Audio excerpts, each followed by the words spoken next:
Welcome everyone to Crown Jewels, the good, the bad, and the ugly. This is the official review reaction show for Crown Jewel, guys.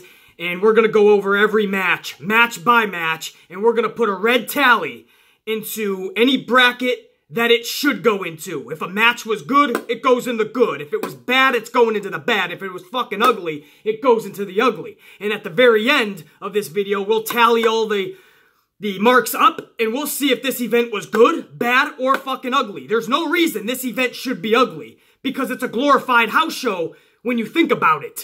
So there's no way you can fuck that up. Most of us have no expectations going into this. So for a house show, a glorified house show, you can only come out on top. You can only shock us a little, surprise us a little. You can only do better than zero expectations, correct?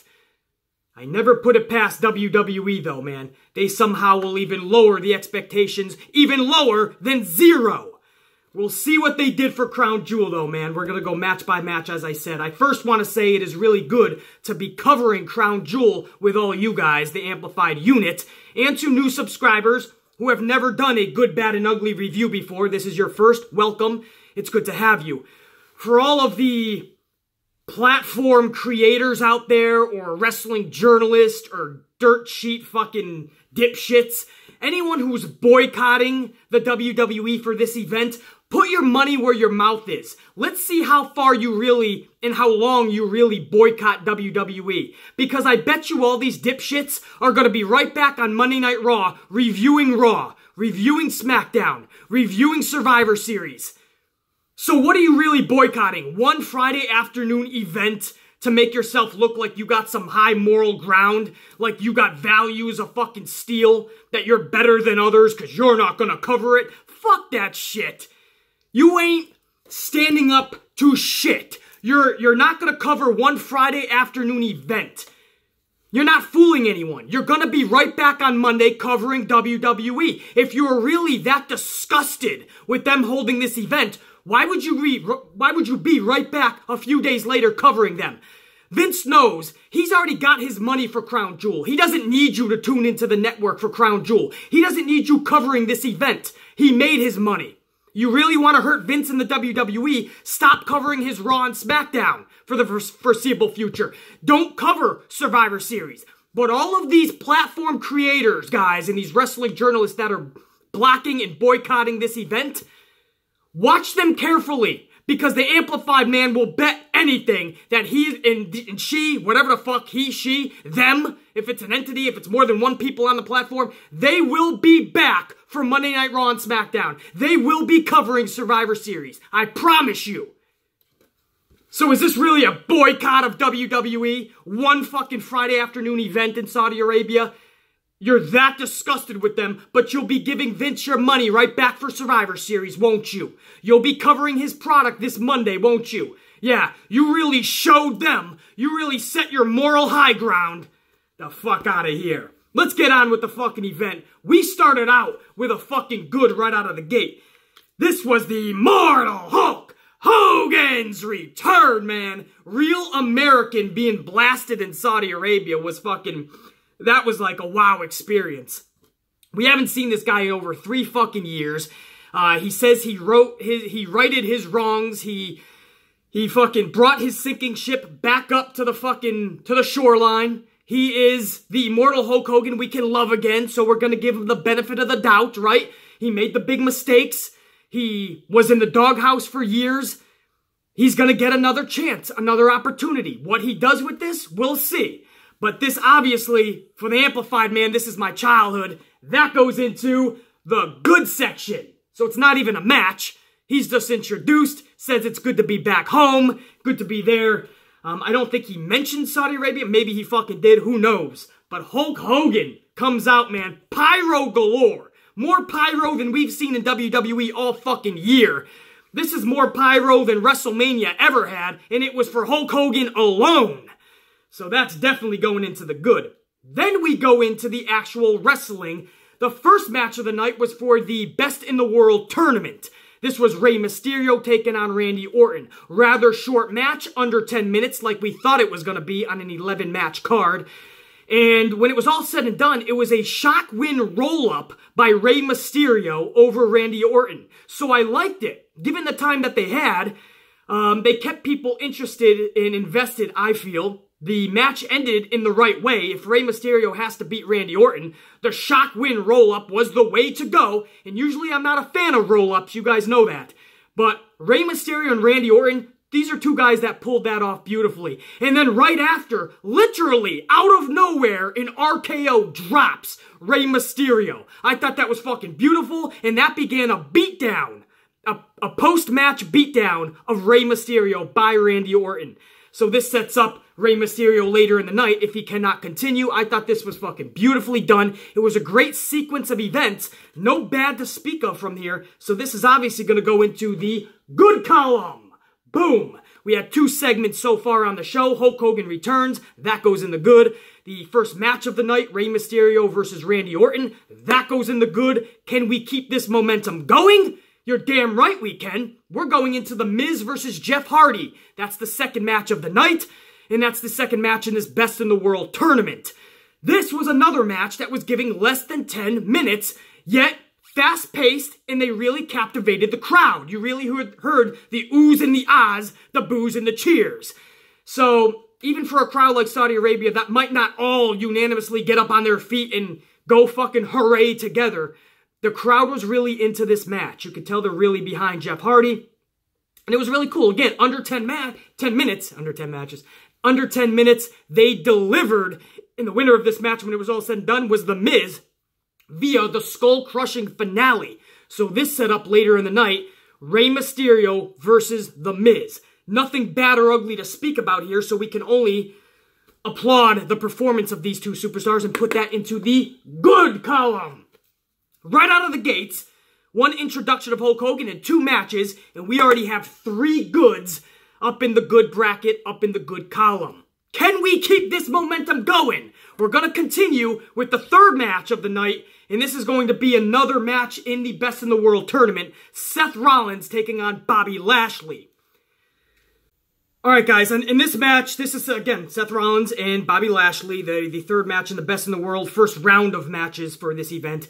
And listen, anytime we get Seth Rollins winning, especially with the stomp, I still call it the curb stomp, but with the stomp, usually that's a great fucking moment. It's usually what should be happening, right? And I'm okay with Seth Rollins defeating Bobby Lashley in this match and moving on. Definitely okay with that. The way this was done is absolutely what I am not okay with. And this is what I mean about the good, the bad, and the ugly. When we dissect these things, it's not just, oh, they went out there, they put on a good match, they didn't botch, and so we put it into the good. No, I dissect it, and overall, if there was more good or bad or ugly within that one match, that's where it's going to go into the tally. And that's why I have no choice, guys, but to put this shit into the bad column.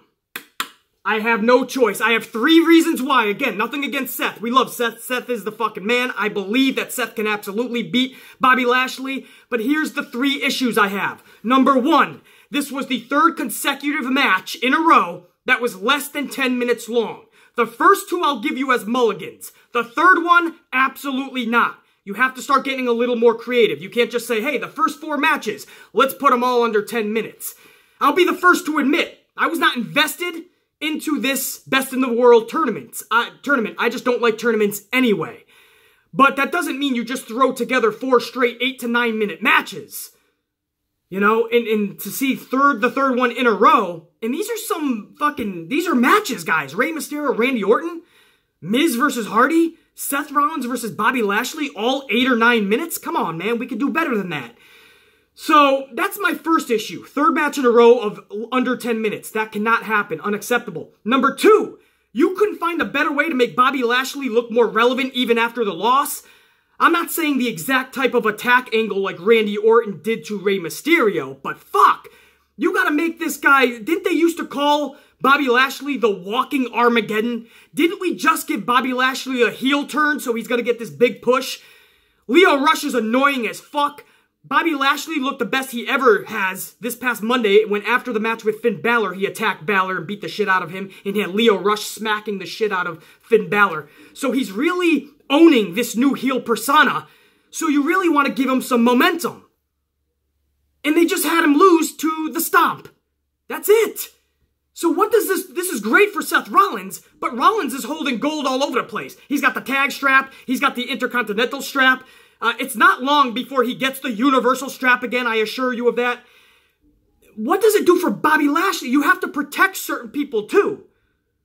So the match was under 10 minutes. Bobby Lashley looks like a fucking clown when you just gave him a heel turn and we thought you were going to give him something.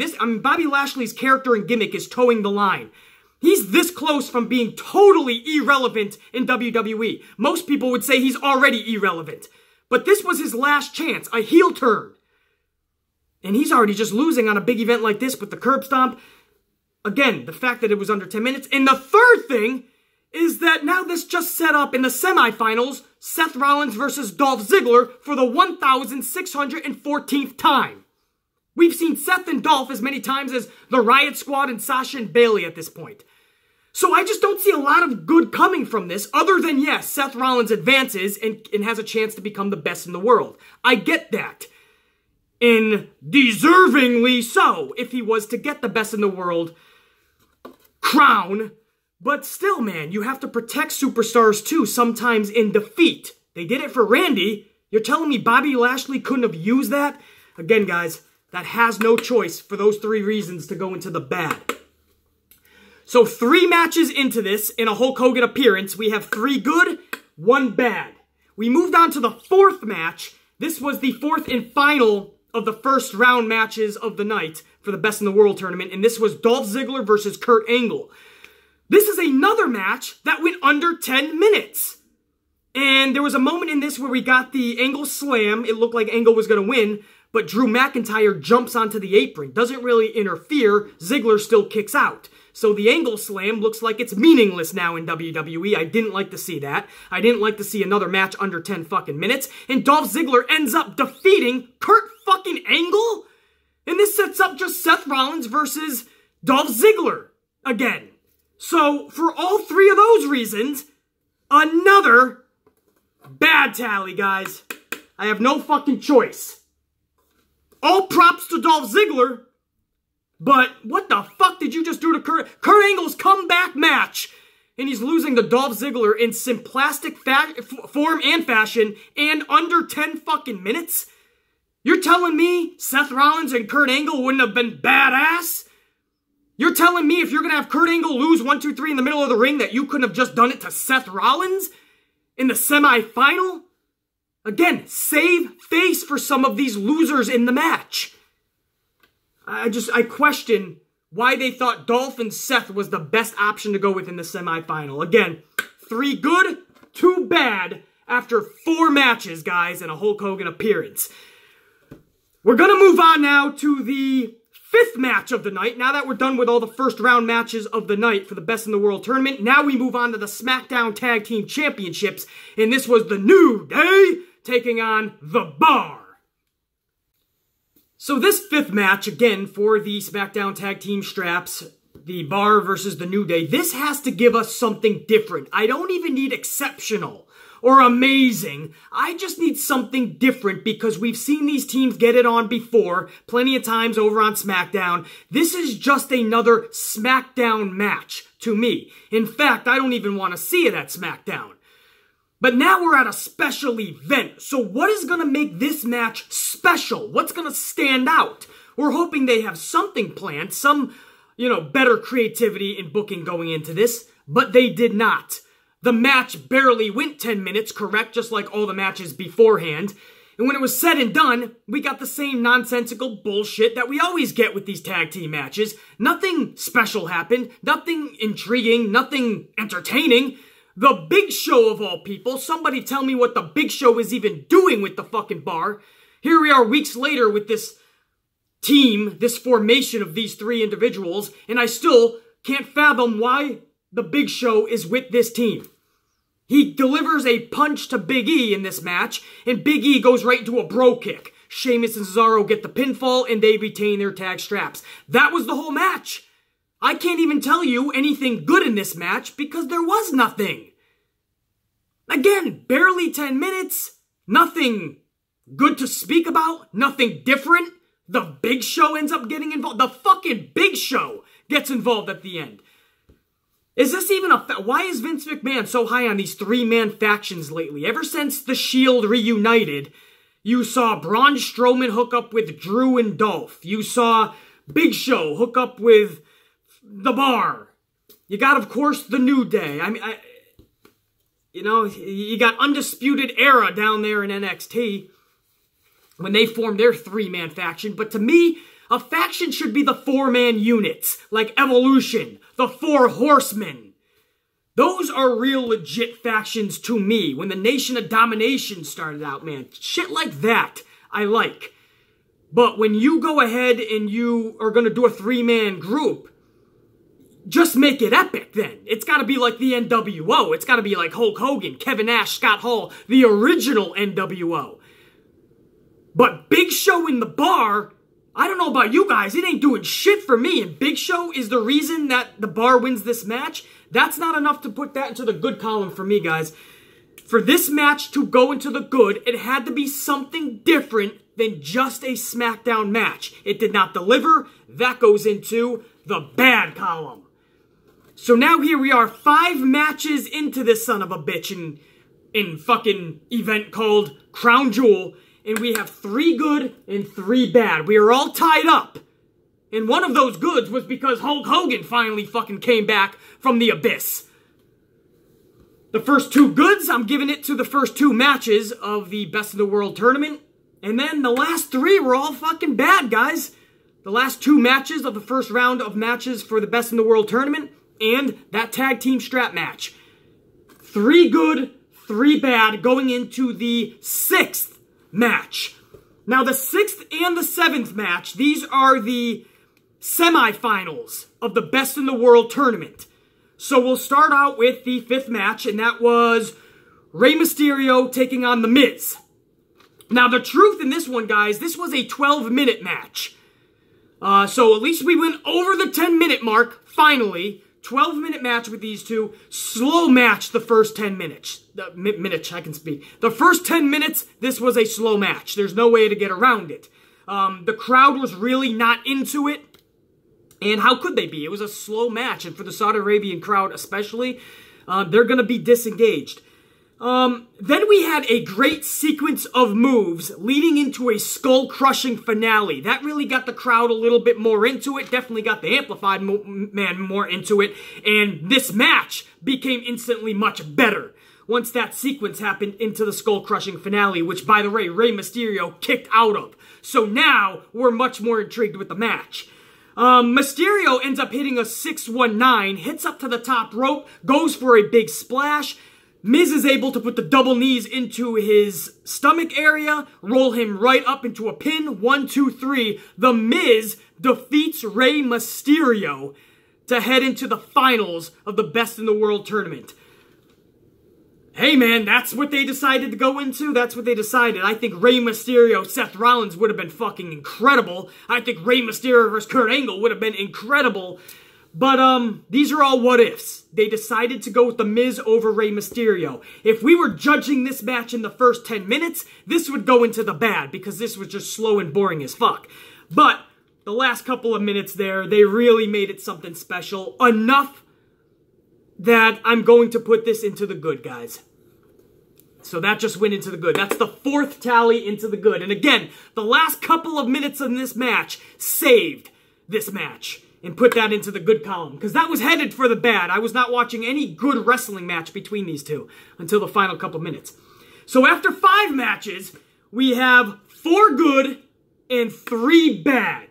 So the good is now once again outweighing the bad. We are no longer tied. Can we keep the momentum going into the 6th match? Right? Is it the 6th match? 7th match. I'm sorry. We did 4... of the first round, we did the tag team match. We just did 1 of the semifinals. So now this is the 7th match. This is the 2nd semifinal match of the Best in the World tournament to determine who is going to go and take on The Miz, of all fucking people, in the finals. Now, this semifinal match, again, is Seth Rollins versus Dolph Ziggler for the 1,618th time. So, again, just like The Bar and New Day, there has to be something more special, something different between these two for me to put this into the good. Because this isn't just another match. This is just a Raw match. I know this because we've seen it 1,618 times before. So what are you going to do at this special event in a semi-final to really make us intrigued? I'll tell you what they did. They made this, and again, this went almost 15 minutes, so they gave this a little bit more time too. That's at least good. But this match, and this is going to hurt for a lot of Seth Rollins fans, and again, we love Seth Rollins, and this isn't just squarely on his shoulders, but this match was slow and boring until the final 3 minutes-ish, when we finally started seeing zigzags and fucking Fameassers, or whatever the fuck you call that Billy Gunn move that Dolph Ziggler does. The Fameasser, the Flameasser, whatever the fuck. Until you started seeing that shit, this match was boring, and you know it.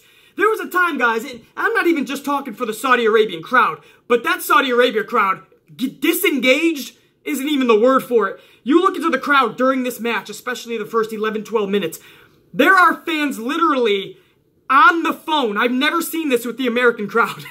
On the phone, like just having conversations casually, looking off into the distance, not even watching the match. There was fans that were in their phone, not just like typing as they're watching like this, you know, like I'm at Raw and you're not, bitch, haha, typing to their friends or loading a picture. No, the phone is in front of their eyes. They're not even watching. So the Saudi Arabian crowd was totally disengaged in this semifinal match between Rollins and Ziggler. But I can tell you, I bored as fuck. This is not Dolph Ziggler and Rollins. The very at least that they should be doing is going out and doing what they know they can do and should be doing, and that's putting on a good wrestling match. The fact that we've seen it a million fucking times, that's fucking horrible. So at least you could do is go out there and put on a good match again. Again. Which we've already seen them do so many times. This is not the time to go out there and throw up a fucking stink egg, a fucking mulligan. And that's what they did. The final couple of minutes, they picked up the pace, obviously. But that wasn't enough. That wasn't enough, man. We just saw that with the match beforehand. Miz and Rey Mysterio was slow and boring the first 10 minutes, too. And at the very last couple of minutes, they picked up the pace. This match followed the same suit. No thank you. I understand 2 superstars in this tournament are going to wrestle 3 times. So you got to pace yourself. You're going to wrestle 3 times, but you know what? 3 different times. Collectively, you're not going to go over 45 minutes. I used to see 2 superstars go a full Iron Man 60 minutes in one match, and they were fine. Don't tell me you can't fight 3 different times for a collective 40 or 45 minutes. Bullshit. So right off the bat, in this fucking Seth Rollins and Dolph Ziggler match, the match was slow and boring until the final couple of minutes. That's just the truth. Number 2, Drew McIntyre gets involved a little bit, shoves Seth Rollins off the top rope. Ziggler ends up winning this thing.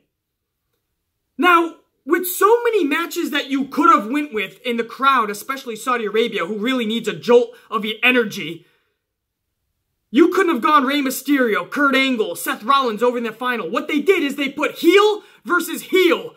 The final is Dolph Ziggler versus The Miz because Dolph Ziggler ends up beating Seth fucking Rollins. How does that make any fucking sense? And that's your finals. The Miz versus Dolph. So in an otherwise boring, slow-paced match between Rollins and Dolph, the ending picks up a little bit, only to have Dolph defeat Rollins with some fucking help from Drew. This is the best in the world tournament.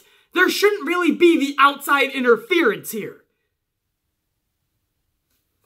Guys, this is going into the fucking bad. Obviously. That is the 4th bad. There's no other way to put that, man. Again, Rollins, 2 matches in a row for Rollins on this card. He's got to go into the bad category because we got to expect more. There's no fucking way that Dolph Ziggler and Rollins should have been that slow and that boring. And then how the fuck are you going to sell me on Miz versus Dolph for the finals of the Best in the World tournament? And Rollins isn't a factor because he got a little shove in the ass from Drew McIntyre? Fuck that shit. We have 4 good and 4 bad after 7 matches, guys. We are all fucking tied up with 4 matches to go. We got both championship matches. We got the finals of the Best in the World tournament, and we got the exhibition match between Brothers of Destruction and DX. 4 matches left, knotted up at 4-4. Now we go into the heavyweight championship match, the SmackDown title match. This is going to be AJ Styles, your champion, taking on challenger Samoa Joe, replacing Daniel Bryan. All right, now matchup number 8 was, I don't know, the right outcome, absolutely. AJ Styles defeats Samoa Joe in the SmackDown Heavyweight Championship match. This was not necessarily the way to go about it because it does nothing for Joe. Again, the losers in this special event, you're not giving anybody any reason to give a fuck about these characters in the future. What does that say about Bobby Lashley losing the way he did?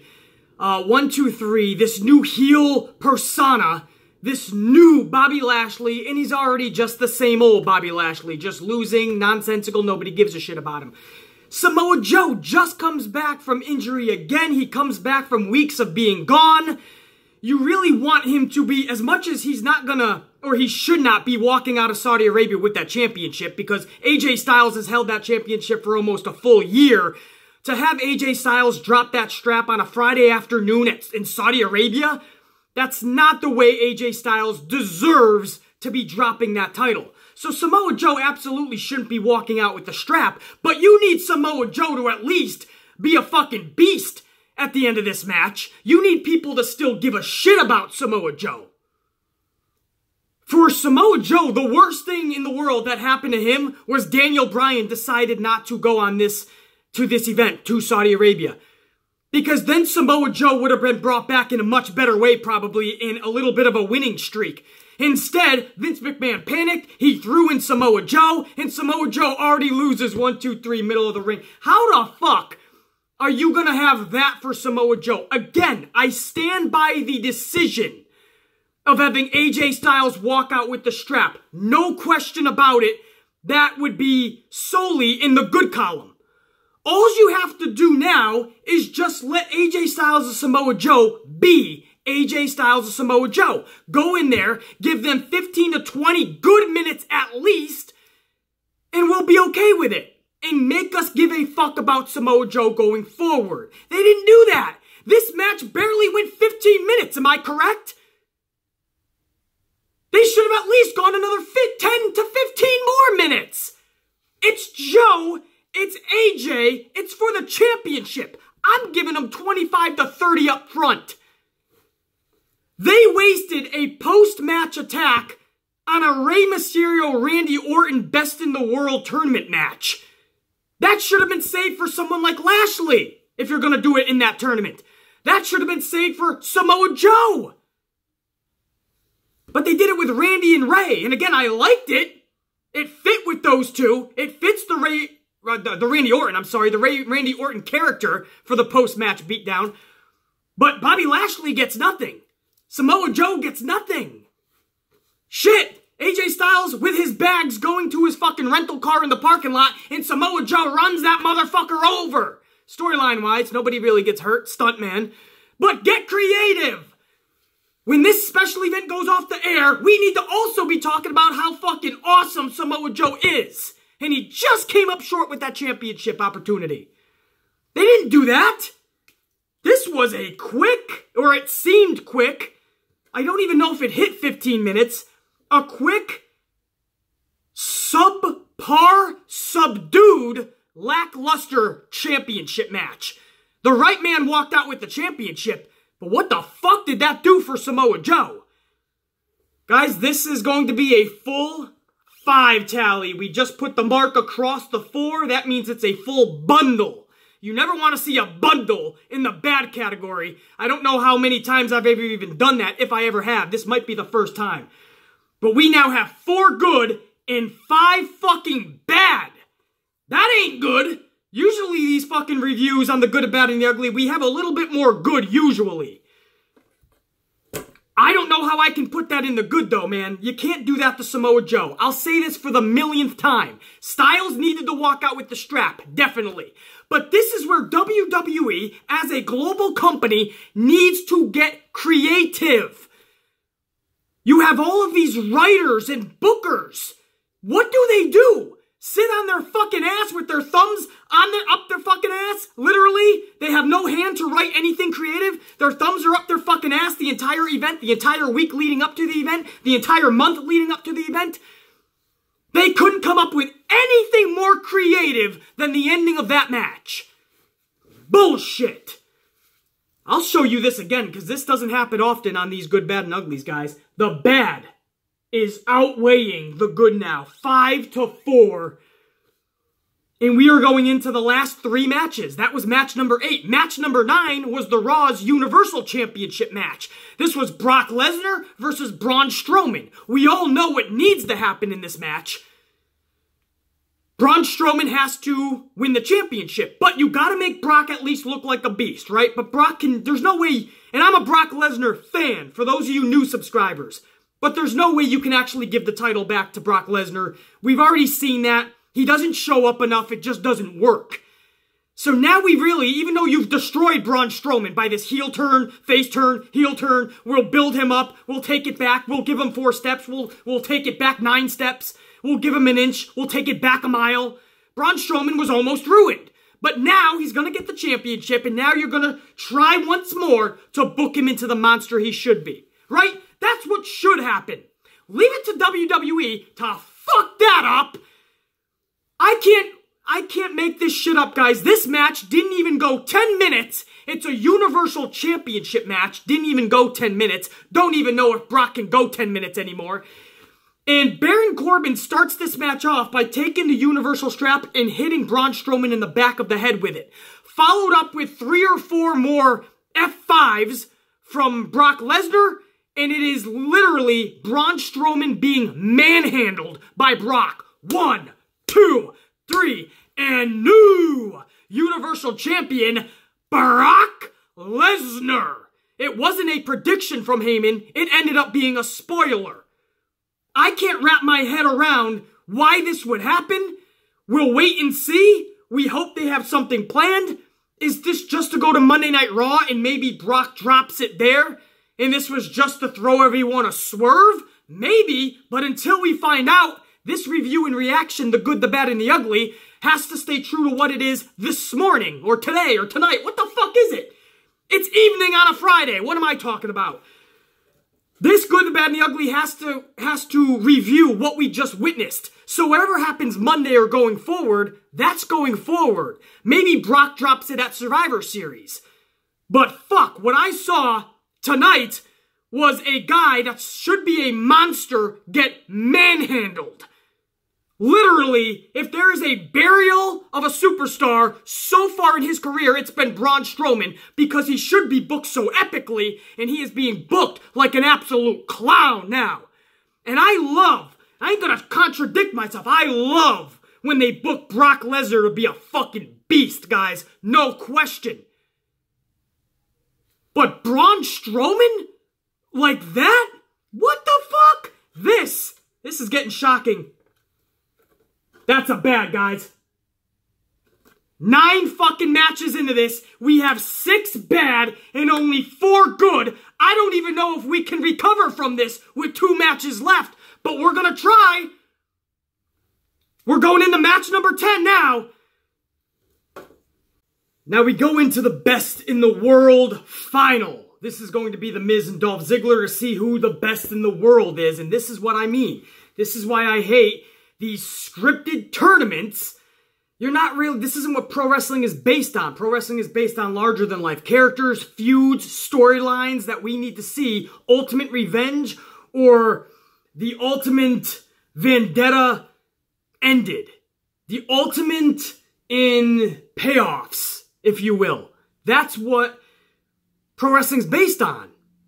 Not these tournaments that is just a dipshit who's writing the outcomes of every single fucking match, so we don't have any real fucking passion or need to see the fucking winner of this. It's a scripted tournament. So, if you're gonna do this, though, if you're gonna do this the fucking right way, then Seth Rollins is the way to go, right? He would be the best in that fucking tournament today. Even Rey Mysterio, Kurt Angle, we know they still got it, but their prime is obviously done.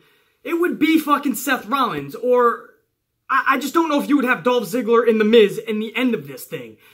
But Seth Rollins is not in this thing. Rey Mysterio isn't in this thing. Kurt Angle isn't in this thing. Fucking Randy Orton isn't in this thing. The final is Miz and Dolph Ziggler. So right there, I'm fucking disengaged from this. And I like The Miz. I'm a Miz fan, by the way. But he doesn't need to be in a Best in the World finale. He doesn't need the title Best in the World. And Dolph has just been fucking ruined every which way you can ruin somebody. Every day of the week, twice on Sunday. So this is our finale. What epic is going to happen here? What am I going to see? Are we going to see The Miz win and now he goes and has the Best in the World moniker, the Best in the World title? And is that supposed to help him any more than it has? Bullshit, guys. We've seen people pick up monikers and slogans and titles before. It doesn't do anything for them. We've had multiple Best in the Worlds, the best at what they do, King of the Rings, this, that, and the other thing. For superstars, it doesn't always help them. Dolph Ziggler wins this thing. Then what? Dolph is going to be the best in the world. Okay. Are you going to cheer for him anymore? Is he going to get a better reaction now that he's going to call himself that? I'd rather something cool, wrestling-wise, the entertainment business and aspect of this thing. I'd rather something like that happen. I'd rather creative get creative. And that's what I got in this thing. They kick Drew McIntyre out. The Miz jumps Dolph Ziggler before the bell, takes him to the outside. Miz jumps off the apron, and the Miz hurts his ankle. Looks like a sprain, then it looks like it might be even more devastating. Maybe he broke his ankle. He cannot continue. He cannot even start this match. So the referee goes to call for the bell. Dipshit gets on the microphone and he starts announcing that because the Miz cannot start this match, your winner by forfeit. And Shane McMahon, who is out there with Baron Corbin, says, hell no. It ain't going down like this. This is the Best in the World tournament. I can't have SmackDown lose like this. Shane says he can't get in there. I'm going to replace him. I can go. Shane gets in this ring and we start a match with Dolph versus Shane McMahon. Baron Corbin has his ass halted to the back, so he's a non-factor. When this thing is all said and done, we get Shane McMahon at his best. He's going coast to coast. He's got Dolph Ziggler in one of the corners. He's going up like old school Shane McMahon to the other side of the corner, and he goes coast to coast, east to west. We get the best of Shane to the point where Shane McMahon defeats Dolph Ziggler, and he's the winner of the Best in the World tournament. And I know people are crying on social media. This was supposed to be the best, right? You wanted your scripted tournament winner. You wanted your Seth Rollins. Hey, I get you. I understand. You wanted maybe Kurt and Rey Mysterio. Again, I admit, I would have been fine with that if you're going on who we would believe to be the best in the world. But once they put Miz and Dolph in there, were you okay with just seeing who's going to win this thing? Or did you want something cool to happen? Shane McMahon wrestling once more? That was fun! I will take Shane McMahon wrestling once more than Dolph and Miz both carrying around the title of Best in the World. Fuck that! That title was gonna do nothing. That title of Best in the World was doing nothing for Dolph. It would have done nothing for The Miz. It has to start with booking and creative, actually booking in the right way and being creative. That's not gonna help them. They're now called the Best in the World, okay? I fucking loved, entertainment-wise, what happened in there, and then we get to see Shane McMahon rocking it out like better than 75% of the actual roster can even do. Shane McMahon's better than that shit. I loved it. I ain't gotta explain myself anymore, that's for damn sure. This is going into the good, and that means we got a full bundle in the good. They inched their way closer to the bad because of Shane McMahon, and again, I know a lot of people are crying on social media. Fucking A! I know. But if you ain't gonna have Seth Rollins win this shit, then it's a sham to begin with. Now I want to see something entertaining. We got to see Shane fucking McMahon defeat Dolph. Shane McMahon's running around with this trophy. And why this really goes into the good, guys, is because you're not thinking long term. You're not thinking for the future. This sets up something cool for Survivor Series. Shane McMahon is obsessed with SmackDown being the better brand. That's why he told his superstars on Tuesday, if you make it to the final and you don't win, don't bother coming back to SmackDown, you're fired. His obsession started Tuesday. Now his obsession really kicked into high gear at Crown Jewel because now he got himself in the ring. That's how far he's willing to go to beat his sister and to beat Raw. And he went and he got that trophy and he was running around like a kid in a candy store. He was running around like he's a little kid winning the baseball Little League championship. He was running around with that trophy like he just conquered fucking the earth, the world, the sun, the moon. Everything got conquered and won by Shane McMahon. He was running around like he became president of the fucking USA. Running around like he just fucking had a cure for every fucking disease possible. He was running around like he won something actually special. We know it's a fucking bullshit best in the world tournament trophy. But to Shane, the fact that Raw didn't win, that tells a beautiful story heading into Survivor Series. And I expect Stephanie McMahon to be pissed off and for this battle and war to rage on. The best of Raw superstars versus the best of SmackDown superstars. This is a beautiful way to tell the story. And if we have to sacrifice a bullshit, nonsensical, scripted tournament, then I'm all for it. How's that for dropping fucking truth bombs, baby? I'm looking at all areas of this, guys, and again, that's why that went right into the good. Now, we are one good away from tying this thing up. We're going to the main event. This is DGeneration X taking on the Brothers of Destruction. Undertaker, Kane versus Shawn Michaels and Triple H. This is Shawn Michaels' out of retirement match. Can this possibly be good? All of these superstars are close to, if not already, 50 years old. Can they possibly put on a good match? You're damn right they can.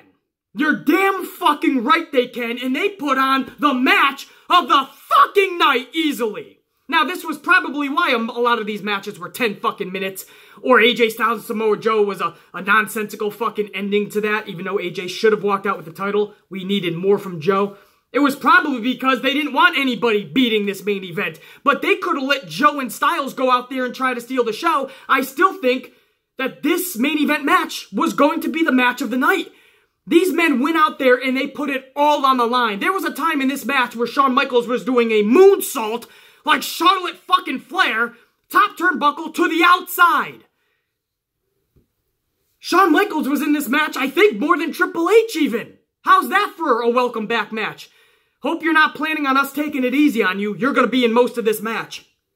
Shawn Michaels was bald, by the way, but it suits him, man. We got to remember, this isn't 20 or 30-year-old fucking Shawn Michaels. This is fucking 50-ish-year-old Shawn Michaels.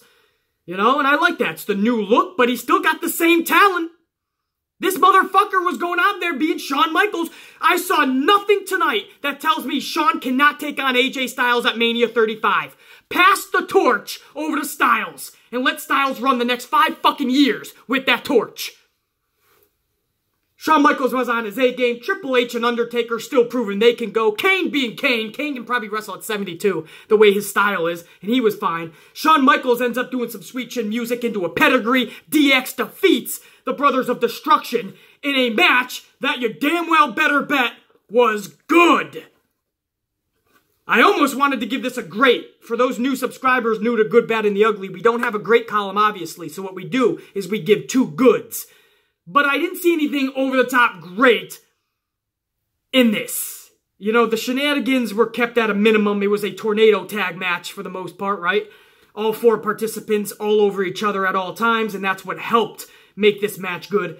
I didn't see enough to give it 2 goods, but this was absolutely a good main event. It was absolutely a good match. Shawn Michaels coming out of retirement, looking like the A-game that he is. I liked it. This was fucking good. And now we end this pay-per-view, the good, the bad, and the ugly. If we tally it up, we have 6 bad, and we have 6 good. Boom and boom. I can't remember if this has ever happened. I think one time we had something like this, and there was a way that we tie-broke it. But there's no tiebreaker here. There's nothing that we can delve or jump more into. We've already dissected this pay-per-view match by match. We're going to end this thing, 6 good, 6 bad, with a squash. So this pay-per-view was neither good, neither bad, no ugly, which is good. But it's not good or bad. This pay-per-view will go down as a squash, or special event, I should say, will go down as a squash. As a glorified house show, you need to have a little more than what we had. It's just the facts. If this was just a house show, you would see way more good than bad, guys. But because they meaning WWE, they pumped this up to be more special, an epic event. Well, now we can't judge you on just a house show anymore. Now we need to judge you as a special event. And that's why, guys, you see a lot more bad. Because we didn't have a lot of special, over-the-top, great, epic shit happen. But you promoted it as such. And now you want me to criticize this as a house show? Ain't gonna happen. We needed to see more. That's why you had a lot of bads mixed in with the goods. When this thing was done, guys, it ends up being 6-6. No uglies. 6 bad, 6 good. And this was a squash. So, it's an indifferent pay-per-view. Let me know what you guys thought about it. Did you think it was solely good? Solely bad? Did you think it was ugly from top to bottom? Let me know what you guys think down below. Much love and respect to all you guys. Thank you for tuning in to this Good, the Bad, and the Ugly. And for newer subscribers who are new to the Good, the Bad, and the Ugly, hopefully you enjoy how we do this process and we really overanalyze and dissect every match. Survivor Series cannot have a mulligan like this. For this glorified house show event, we can have a squash. And I won't get over the top amplified. Survivor Series is a squash or even bad, we're gonna flip the fuck out and get amplified because that is unacceptable. And that's what happens to be next in just a few weeks. Survivor Series. We'll do it all again. The Good, the Bad, and the Ugly. And this time, I expect a lot more from WWE. That was Crown Jewel from Saudi Arabia. I'm the Amplified Man, and this was Good, the Bad, and the Ugly. Enjoy the rest of your Friday night, your weekend, and I'll see you guys next Monday, Tuesday for all the coverage of Monday Night Raw. The Amplified Man saying, check you later.